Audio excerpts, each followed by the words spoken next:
As snow continues to melt and goes into our local waterways, you can see the high, fast flow near Jim Jones Bridge. But it can be hard to grasp what fast water looks like and feels like unless you see it for yourself. Yes, so meteorologist Heather Waldman volunteered to safely show us at Riverbend Park. Heather?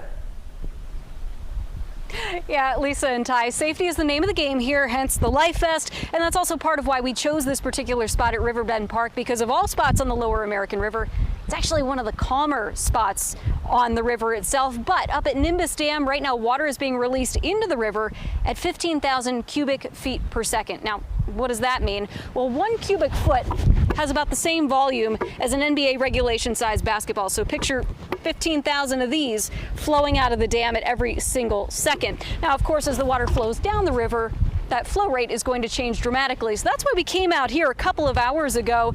You see video of what we were doing here. Obviously some very scientific experiments. I brought a tape measure with me. I brought some flowers. Basically, we timed how long it took some of those flowers to go a certain distance, used that to get the river speed, and close to shore where I was, water's only moving about 1.5 to 2 miles an hour at the most, which is relatively light.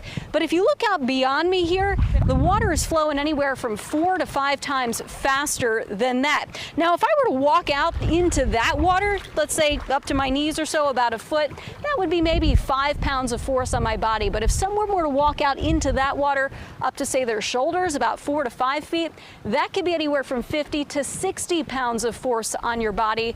Obviously, that's hard to stand in, let alone swim in, so hence the warnings for staying out of the river at this point. Again, we've got the life vests on here, we're being safe, but I want to show you an aerial view that we shot yesterday. This is at Jim Jones Bridge up in the Rancho Cordova area, and you can see looking down just how much the current can vary just in any one particular spot. The water in the middle part of the river where it's much deeper, obviously moving a lot faster.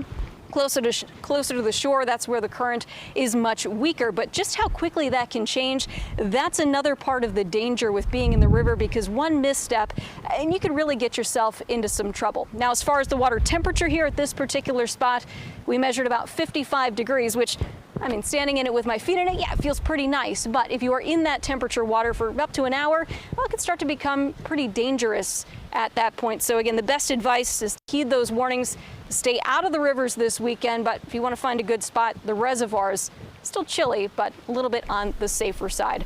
Live at Riverbend Park, meteorologist Heather Waldman. We'll send it back to you. That was a great illustration, Heather. Thank you so much. And with those potential dangers in mind, there are some safer alternatives for people who are still hoping to go to swimming or spend some time in the water as they enjoy the upcoming holiday Memorial Day weekend. One of those options is Lake Natoma. That's where KCRA